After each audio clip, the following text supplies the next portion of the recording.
C'est à Paris que Véronique Corgnola exerce ses talents de coach en séduction. Dynamique et à l'écoute de ses célibataires, Véronique sait que pour trouver l'amour, il faut souvent réapprendre à aller vers l'autre. Et cet apprentissage, c'est dans les lieux du quotidien qu'elle le délivre.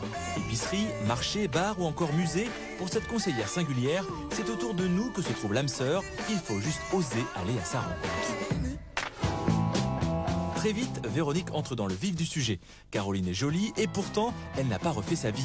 Notre conseillère en rencontre amoureuse veut d'abord comprendre pourquoi. 10 ans avec le père de vos enfants, vous n'étiez pas mariés? Non. D'accord. Vous pensez que vous l'avez digéré, la rupture, là, 2 ans et demi? Est-ce que c'est digéré? C'est moi qui suis partie. Oui. Et alors, vous êtes partie pourquoi? Parce que j'en avais assez, parce que ça me convenait plus, c'était plus une vie qui me... Mais vous, qu'est-ce qui vous a blessé? Parce que quand on se sépare quelqu'un, on a été blessé à un moment donné, il y a eu des blessures. Qu'est-ce qui vous marque le plus? Parce que ça, vous revivez des choses en ayant dit ça? Encore tout ce blocage, ce truc qui doit se débloquer, mais qui a encore du mal à... qui remonte comme ça, comme dès qu'on touche des points sensibles, quoi. Et... Finalement, c'est comme si son manque de confiance en elle ressurgit. Donc certainement, ça doit cogiter, elle doit réfléchir pour pouvoir après reprendre les commandes de sa vie, tout simplement. Le but d'un stage de séduction, c'est pas uniquement d'apprendre à séduire et d'être la plus belle pour aller danser. Hein. Le but, c'est d'être la plus belle à l'intérieur et d'être soi, de s'épanouir dans sa vie d'abord pour pouvoir mieux vivre la vie à deux. Et une fois que vous allez être affirmé et que vous allez dire voilà qui je suis, donc apprendre à mieux vous connaître, voilà ce dont j'ai envie, voilà ce que je veux plus, ça c'est fini, je l'ai jeté à la poubelle, c'est fini, c'est le passé. D'accord? Maintenant, je vis dans le présent. Notre bonheur, il dépend d'abord de nous. Hein. C'est de l'intérieur vers l'extérieur. Il faut que j'essaie de m'ouvrir, en fait, dès le début. Parce que j'ai tendance, justement, à mettre des freins et à pas m'ouvrir dès le début et à me dire que tous les hommes sont pareils et que ça va tout le temps être la même chose. Et voilà, ça sert à rien, on va pas aller plus loin, on va se montrer juste comme ça, bien coquette, nani-naner, mais rien, sans rien de plus, quoi, sans profondeur, quoi. C'est ça qu'il faut changer.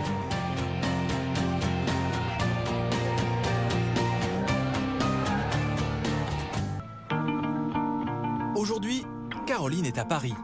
Elle a quitté sa ville natale de Lille pour rejoindre Véronique Corgnola, sa conseillère en rencontre amoureuse, qui l'attend pour un exercice un peu particulier. Ça va très bien. Lors de leur première rencontre, Véronique avait constaté que depuis sa séparation, Caroline n'attirait que des hommes superficiels qui l'accostent uniquement pour son apparence et que ses aventures d'un soir avaient fait perdre à la jeune femme toute confiance en elle ou dans les hommes. On va marcher vers la glace. Avant de trouver le grand amour à sa célibataire, Véronique va donc d'abord tout faire pour que la jeune femme retrouve de l'assurance. Moi, je vais faire l'homme et vous allez lui dire bonjour. Voilà, stop. Et là, on s'arrête. Moi, je vous ai tendu la main comme ça, moi. Et vous m'avez fait ça. Ça, c'est pas possible. D'accord? J'ai l'impression que vous avez peur de me toucher. Et vous voyez, ça fait un peu...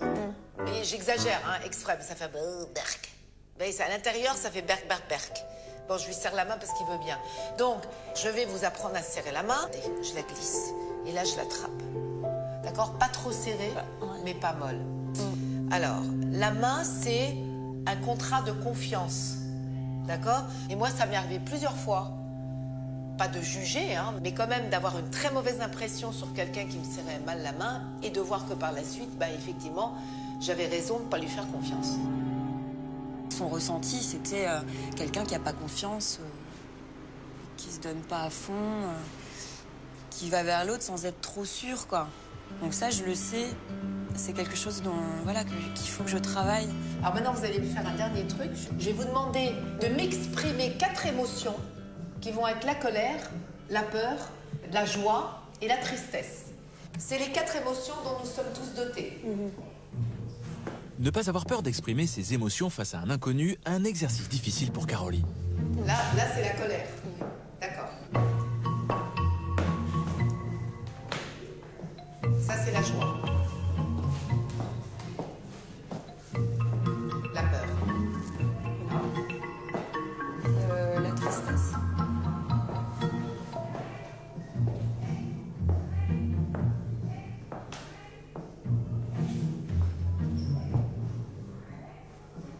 Ça me gêne, cette tristesse. Bah, jouez-la. Ah non, j'arrive pas. Ça vient tout seul, de toute façon. Là, ça vous fait pleurer. Ouais, là, j'arrive pas à la jouer. Bah si, vous êtes triste, là. Bah ouais, mais Là, vous avez quand même du chagrin. Bah c'est bien. Non, bah c'est bien, vous avez exprimé une émotion. C'est aussi bien qu'elle soit naturelle. Hein. Ouais. Voilà, c'est aussi le but de tout le travail qu'on fait. C'est qu'à un moment donné, ça lâche vraiment.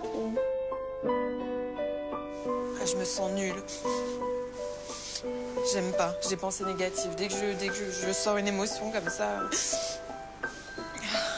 un truc qui fait mal.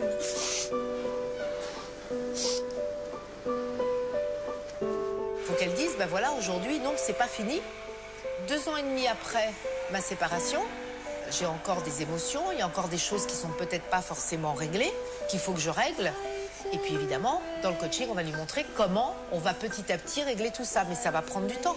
Voilà, moi ce que je vous demande maintenant, c'est d'aller là-dedans chercher toutes les choses qui bloquent dans beaucoup de domaines, pour après me les amener, me les donner pour que je puisse les accueillir, les recevoir et vous aider. C'est bien parce que vous pleurez, donc c'est bien. Voilà, ça lâche. Ouais. Voilà. Et qu'est-ce qui vous fait pleurer? Qu'est-ce qui vous enrage? Et toujours un peu le regard des autres, quoi. Ouais, donc vous avez peur d'être jugé, voilà, d'être jugé, d'être ridicule, ouais, d'être pas à la hauteur. C'est toujours le regard de l'autre. Depuis sa séparation, Caroline a du mal à laisser apparaître ses émotions et donc ses failles et ses faiblesses. Pour les masquer, chaque jour, les mêmes rituels. La jeune femme ne sort jamais de chez elle sans s'être longuement apprêtée. Pour elle, le maquillage et sa garde-robe, c'est un peu une carapace qui permet d'affronter la réalité, une armure que Véronique va devoir fendre. Je vois qu'elle a du contrôle, ça veut dire qu'elle a besoin d'avoir le contrôle de tout pour justement pas montrer la vraie personne qui est en elle et qui, à mon avis, s'obéit depuis des années. On peut dire qu'elle est séduisante, mais elle ne met pas vraiment en action sa séduction.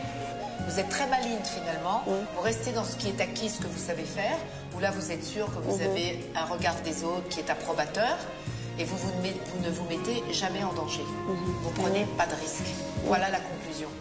De savoir aller vers les autres, c'est le pouvoir de communiquer, de savoir communiquer, et pour communiquer correctement avec les autres, il faut être soi.